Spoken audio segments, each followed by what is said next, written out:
Hey guys, how you doing today?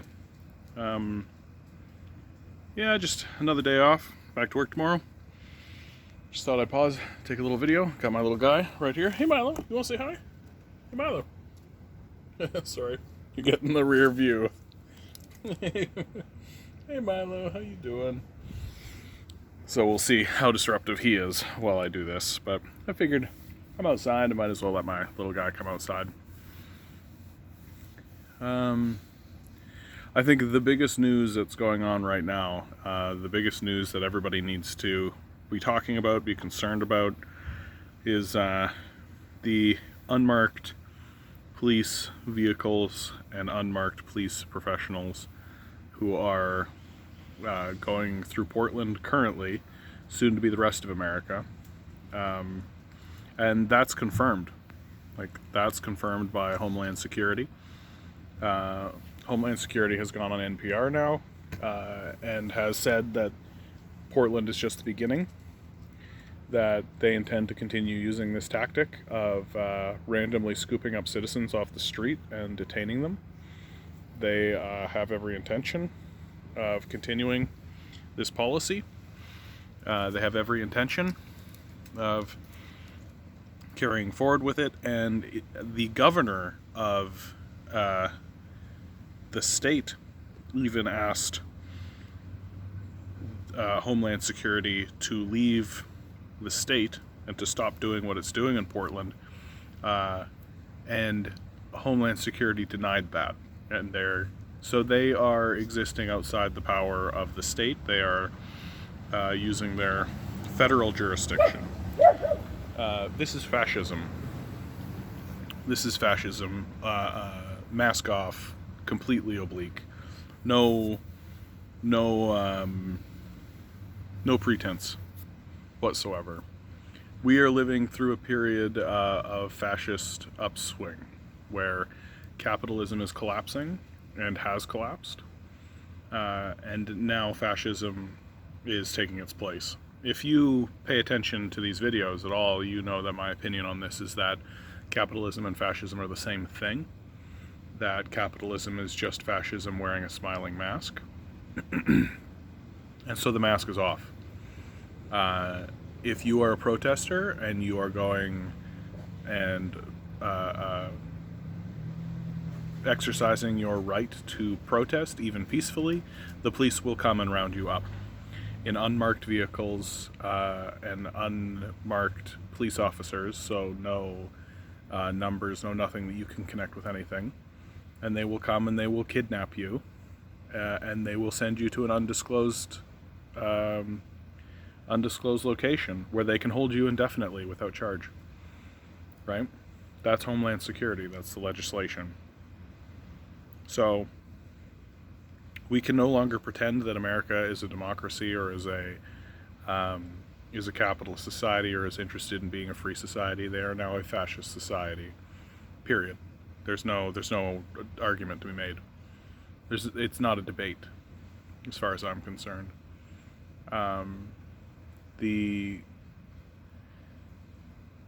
Because the electoral system has completely failed the American citizenry, has failed to protect it. Like, Joe Biden wrote a lot of this legislation and certainly voted for a lot of this legislation that Donald Trump is currently using.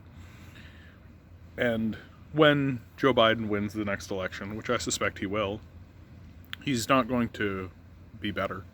He's not going to suddenly overturn that legislation he voted for and wrote. So America is in for some dark days ahead, as the only strategy left for the populace to actually exert itself in any meaningful way is to take to the streets and protest. And and of course the reaction from the state has been, well, let's just round these people up and imprison them indefinitely.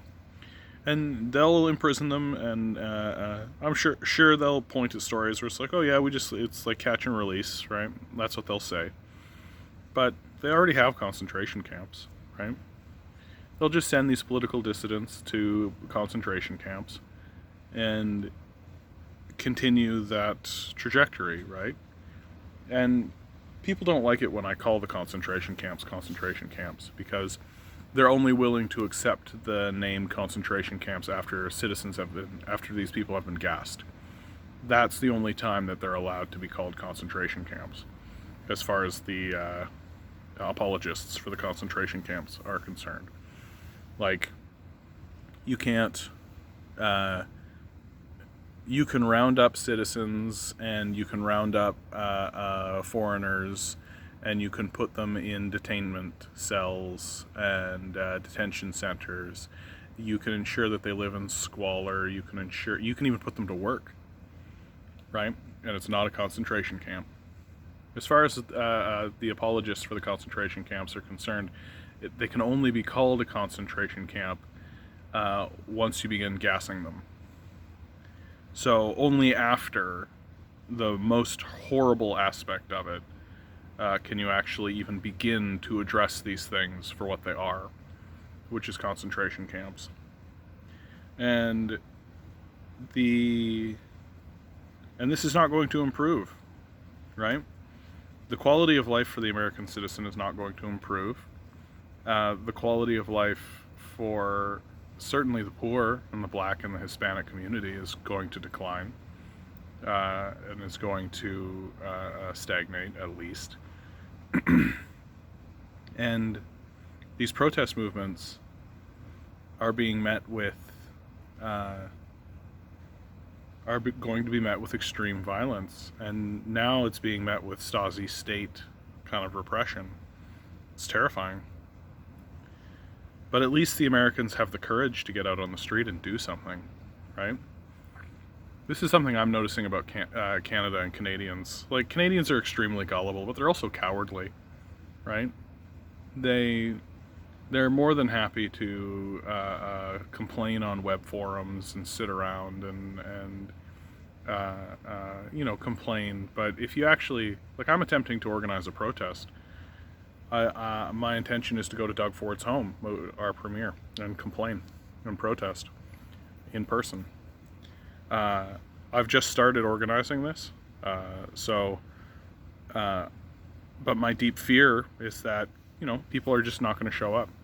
I've already gotten some resistance. I'm part of many basic income groups and many groups, and I've already gotten resistance from the people, from some of the top organizers of those groups, because, they're cowards, basically.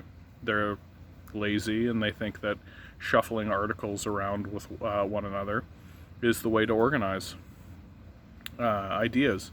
They don't realize how gullible and stupid they sound. And they do. They sound extremely gullible and extremely stupid. Because any politician is going to be happy to have a conversation with you about any issue you would like. If you get 1,000 people in an internet room all talking about a basic income, and a politician shows up, he's going to be more than happy to talk to you about that. And in fact, he'll offer encouraging advice, and he'll even lend his support. Hell, sure. He'll even say, yeah, sure, I'll support that. What the heck? Vote for me. Right? And these gullible idiots will. And then when he turns around and does exactly what they're doing, which is nothing, they'll get all in a tizzy and be all like, oh, you didn't do the thing. And he'll be like, what are you going to do? And you know what they're going to do? Nothing. They're going to do absolutely nothing. So, that's what they're going to get.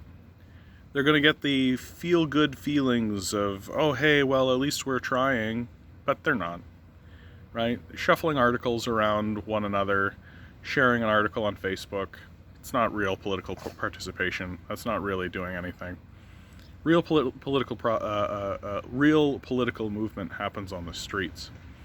It happens in face-to-face conversation. It happens through protest. It happens by going to these people's houses. Another cowardly thing that I've heard people say is it's disrespectful to go to a politician's house. Yeah, okay. So they can pass legislation that makes our lives worse, that evicts people from their houses, which causes problems for people. But you can't make life difficult for them, right? What are you, stupid? And the answer is yes, right? The answer is yes.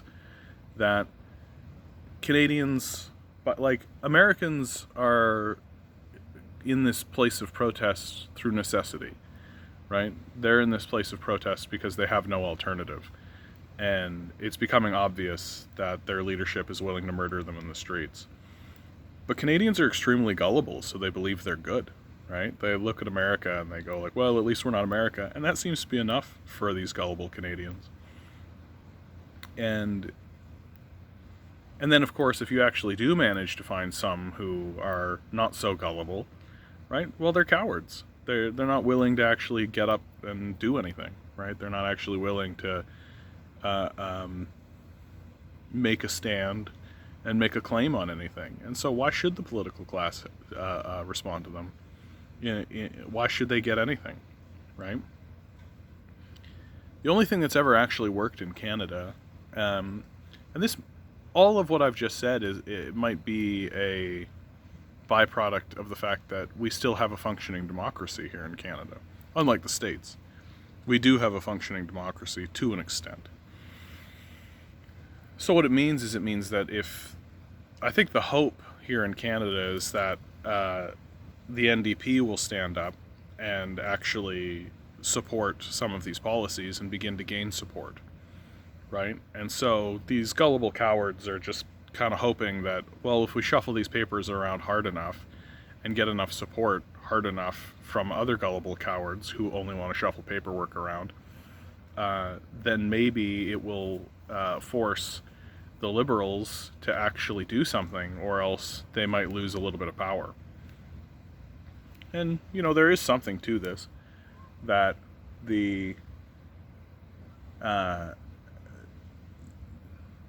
that's how we got our healthcare system here in Canada. That the NDP were sitting there threatening that they were going to pass this legislation, and they began to gain power, while and so the Liberals passed that legislation so that the NDP couldn't gain any more power from the Liberal Party. There is a big difference, though, of course, between what's going on now versus what's going on then, which is that the corporate state is more powerful now. Corporate propaganda is more powerful now. And obviously, I just think, people in the 60s and 70s were more willing to actually do the type of work that you have to do to pass this kind of legislation, which is get to the streets. Like, there were protest movements in the 60s and 70s, right? People were active. That's not happening here, right? The protests that I'm seeing are weak, and I even knew that back in the old Occupy days, right? In the States, people were like occupying. People were taking over like territory. Yeah, Canada, a handful of people, right? And Canadians are just complacent and gullible. Like, Canadians will believe that, oh no, we didn't have slavery. Oh, there's no systemic racism in Canada, right? Like, we're very gullible. And we like to believe that, we like to believe that, RCMP officers are these, cute, I think one of the smartest things that the RCMP did was make an RCMP officer look kind of cute. The red jacket and the silly kind of hat, right? And all of their propaganda is like, look how cute they are and look how silly they are. Any cartoons about it kind of has them operating as like a buffoonish sort of figure, because it makes Canadians laugh and it makes them think, oh yeah, haha, these guys are somewhat harmless as they kick in doors and kidnap First Nations people. Which is what they do. That's what they were created for. That's their job. And they're continuing it. That's what they do today, right? That's their job. That's what they do. And so Canadians just eat it up. We want to believe that we're good. That's really what it comes down to, right? We want to believe this myth about ourselves that we are good and that we'll do the right thing. If we want our political class to actually do anything, we have to do something. And shuffling papers around on Facebook is not doing something, right? I'll say it again. Politicians are more than happy to say, oh yeah, I support that idea, and oh yeah, I think that's a great idea. Absolutely, please vote for me.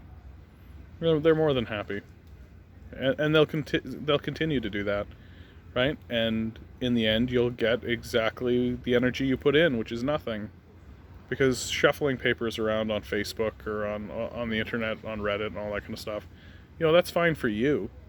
That's fine to build your own sort of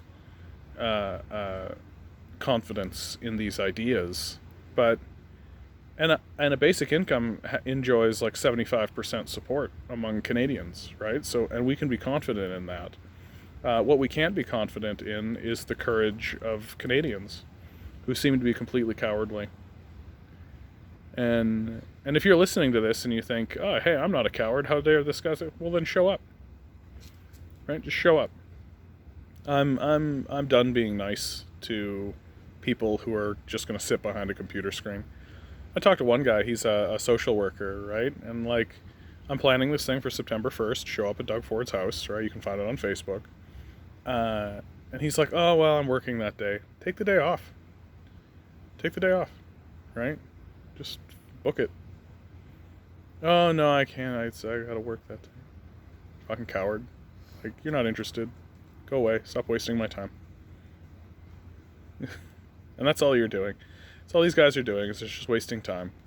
Kind of crossing their fingers and hoping that a magic wand will get waved. Well, guess what? That's not how it works. You have to actually show up and do the work. Right? Maybe the conservatives are right about liberals, that they're just lazy. That's the reason why nothing ever happens. They're just lazy. Maybe they're right. Oh well. Anyway, I think that's the end of me. Good luck out there, guys.